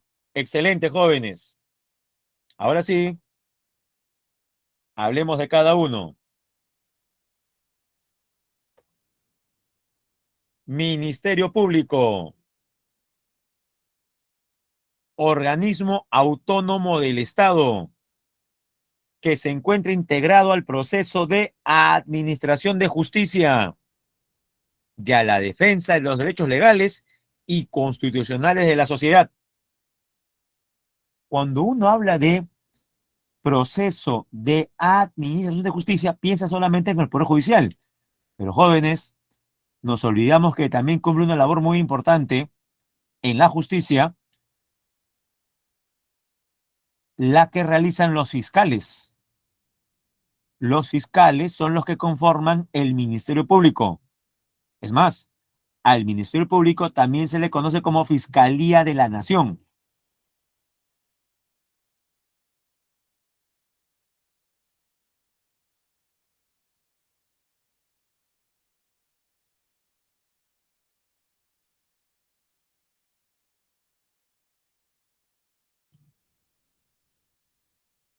¿Quién conduce el Ministerio Público? ¿Quién lo preside?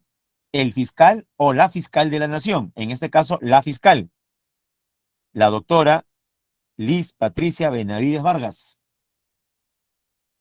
¿Y cómo llega a ese cargo?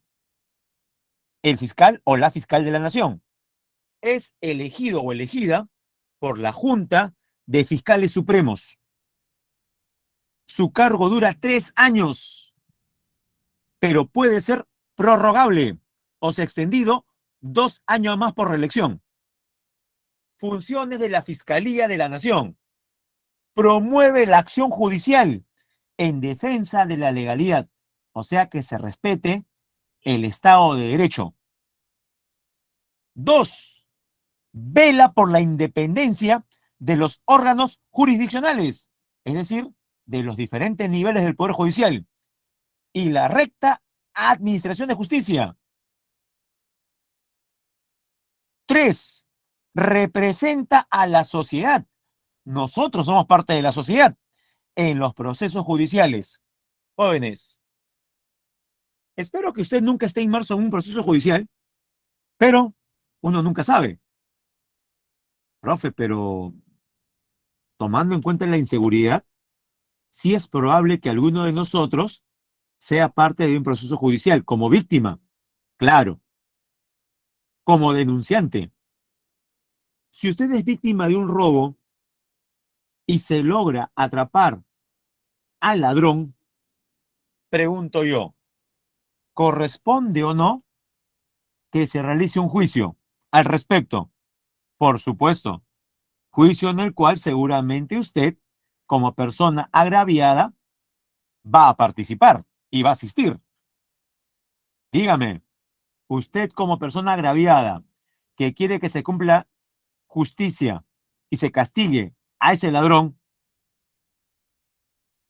¿recurrirá a los servicios de un abogado? Y la respuesta es sí. Usted recurriría a los servicios de un abogado.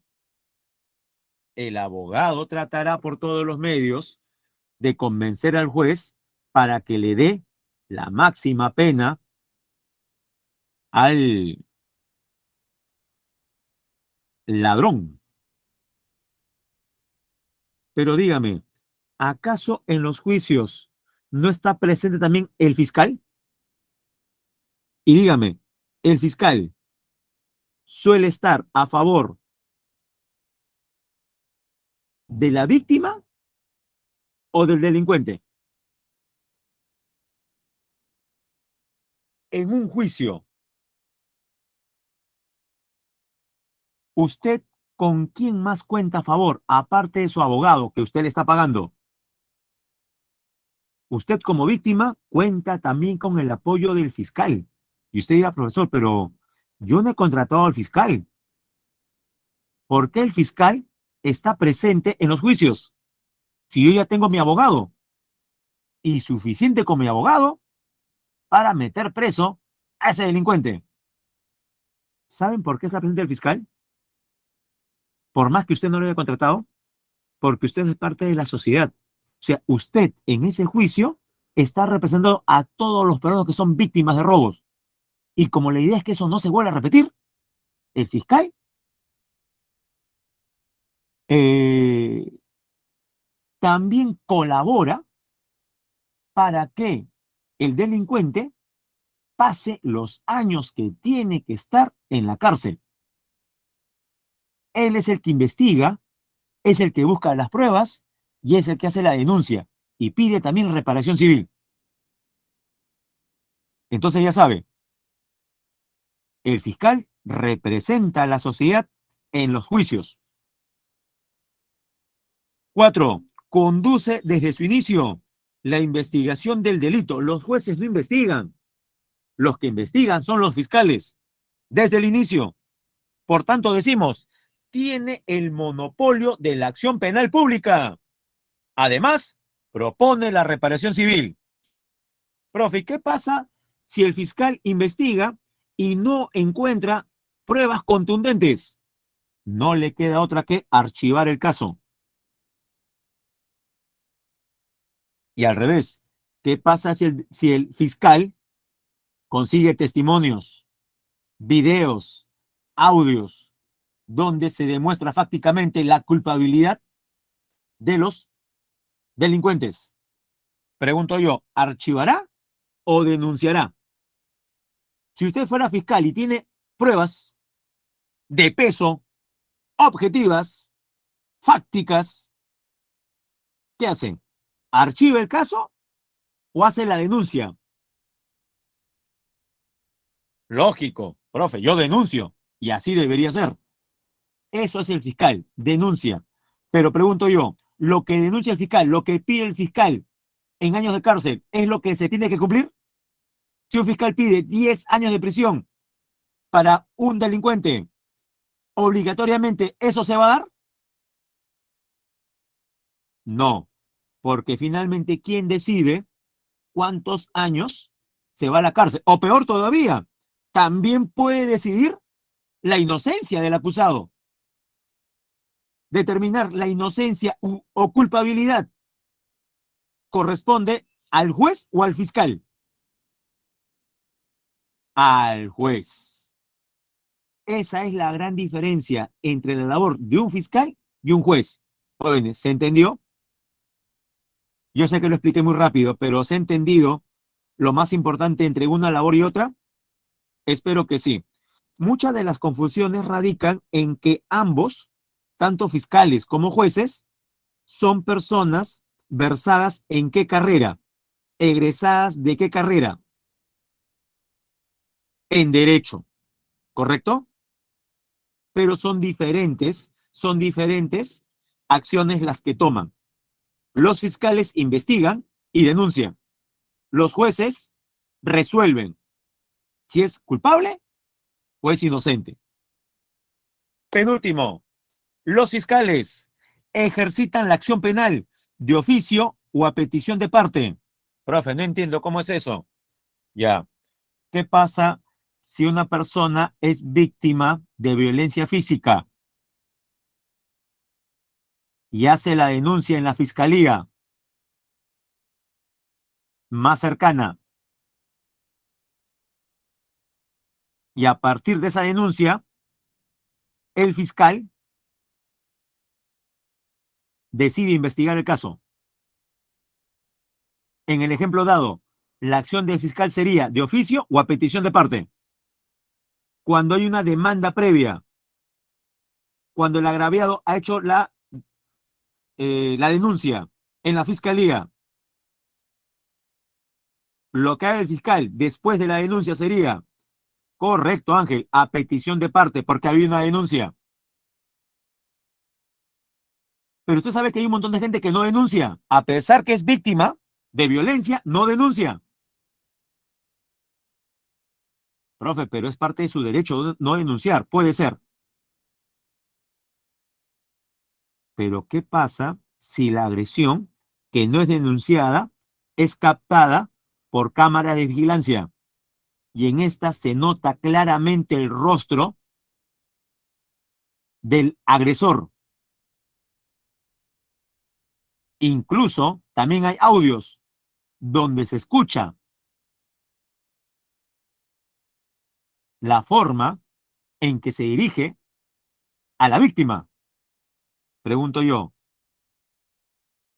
con esas pruebas, pero sin denuncia de la víctima, con ese video, con esas imágenes contundentes, el fiscal podría iniciar la investigación y luego denunciar? ¿O solamente el fiscal trabaja cuando hay denuncia? ¿Qué cree usted? Correcto.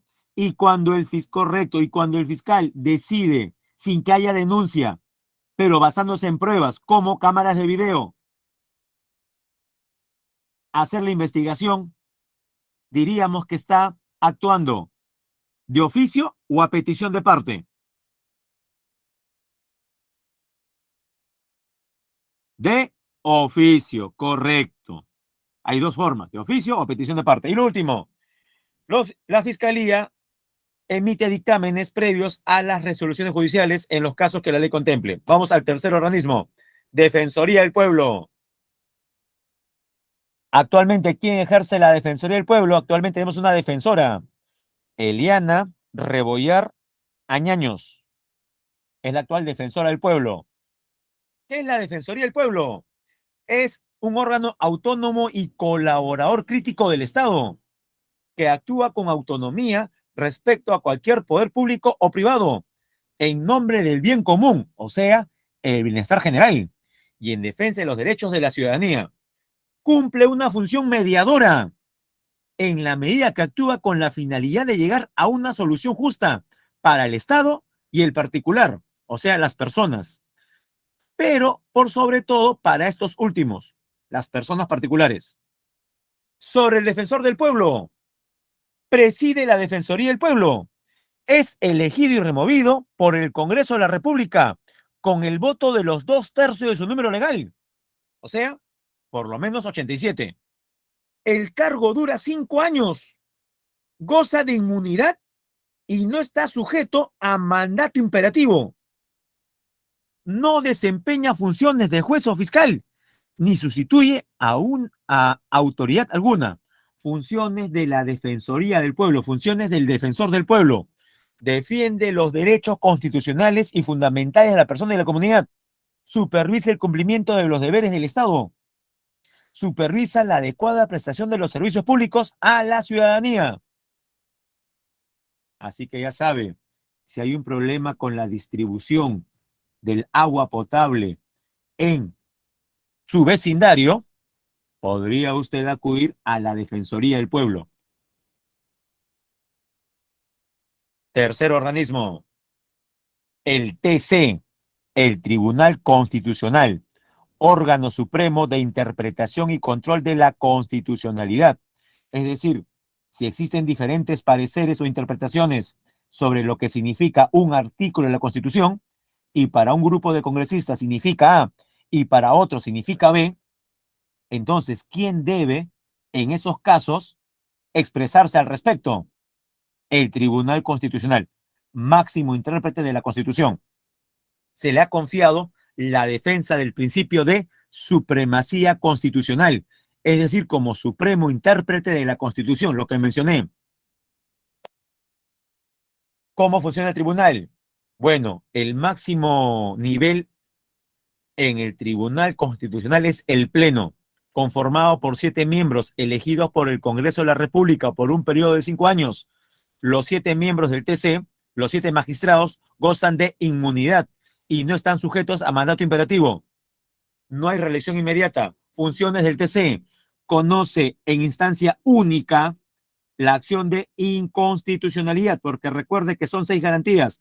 La única que es vista por el Tribunal Constitucional solamente es la acción de inconstitucionalidad. Ahora usted dirá, profesor, pero yo he escuchado que algunos habeas corpus, algunas acciones de amparo, algunas habeas data y algunas acciones de cumplimiento también terminan en el TC. Sí, pueden ser vistas por el TC si previamente han sido denegadas por el Poder Judicial. Leo esto último. El TC conoce en última y definitiva instancia las resoluciones denegatorias, o sea, denegadas antes por el PJ. ¿De qué? De habeas corpus, acción de amparo, habeas data y acción de cumplimiento. Conoce el Tribunal Constitucional los conflictos de competencia o de atribuciones asignadas por la Constitución conforme a ley.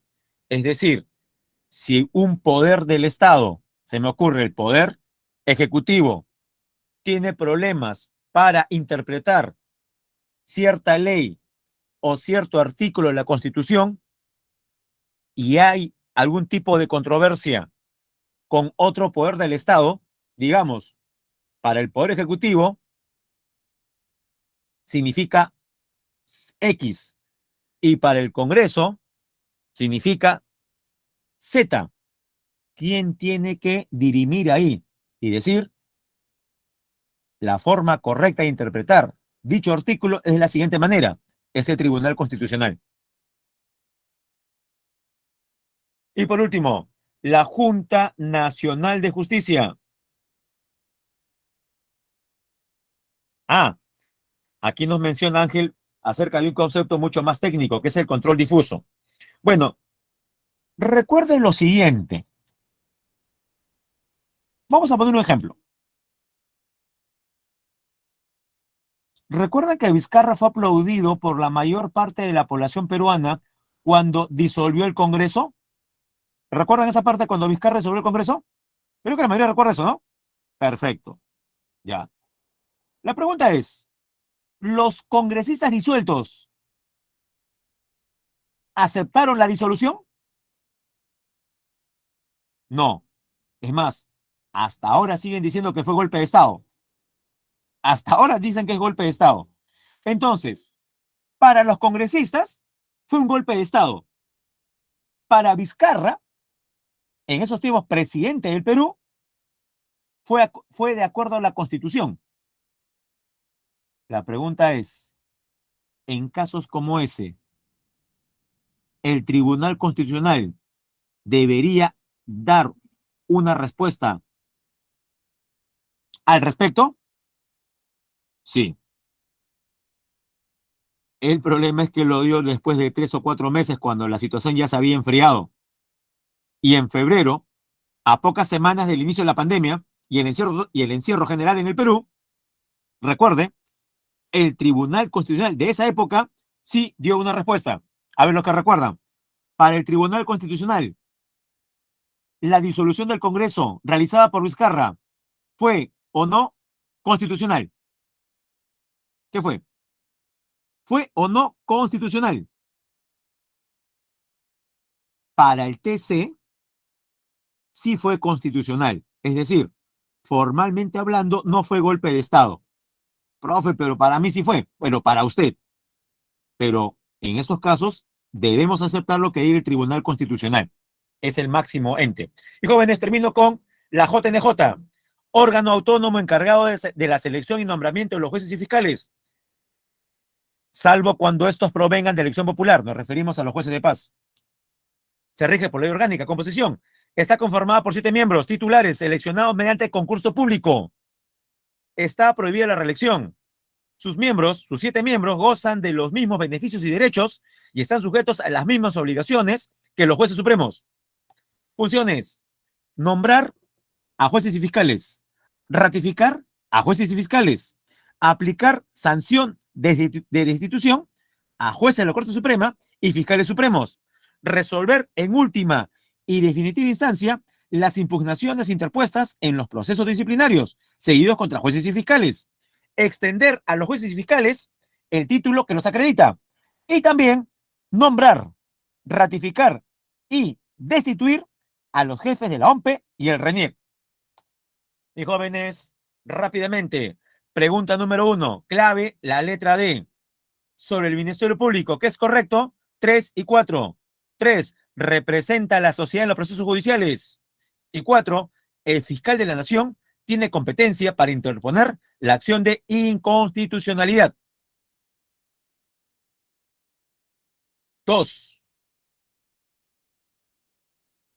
tenemos un caso donde dice la desatención del Estado para dar tratamiento médico a las personas afectadas por la contaminación de metales pesados en diversas regiones del país ha motivado que organizaciones ambientales pidan apoyo a la Defensoría del Pueblo para que pueda interceder en la resolución del conflicto. De lo descrito, ¿es válido este pedido ante el órgano mencionado? Y la respuesta es sí. Sí, porque defiende los derechos constitucionales y fundamentales de la persona y la comunidad. Jóvenes, aquí ha habido un problema. eh, se ha perca- Todos nos percatamos que la clave correcta es la segunda, ¿sí? ¿Estamos bien? La clave correcta es la segunda alternativa, que dice sí porque defiende los derechos constitucionales y fundamentales. Jóvenes, siguiendo el orden usual, ¿qué clave sería entonces? Si es la segunda, siendo la primera la A, ya. Todos marcamos aquí la letra B, ¿ya? Haga esa corrección. La clave sería la B, la segunda alternativa. Sí, porque defiende los derechos constitucionales y fundamentales. Número 3, verdadero o falso sobre el Tribunal Constitucional. Y la clave es la letra A. Falso, falso, verdadero, verdadero. ¿Cuáles son las únicas verdaderas? La 3, interviene para restablecer el respeto a la Constitución y los derechos constitucionales en particular. Y 4, resuelve y soluciona desacuerdos competenciales entre los poderes del Estado. 3, marcamos la A. Y nos vamos con la pregunta 4. La Junta Nacional de Justicia es un organismo constitucional autónomo cuya elección de sus miembros titulares se realiza mediante un concurso público a cargo de una comisión especial. ¿Quién preside la comisión especial para el concurso público? El defensor del pueblo. Clave, la letra B. Jóvenes, si no copió, ahí están. 1D, 2B, 3A y 4B. Muchas gracias por su atención y sobre todo participación. Vamos a dejar de compartir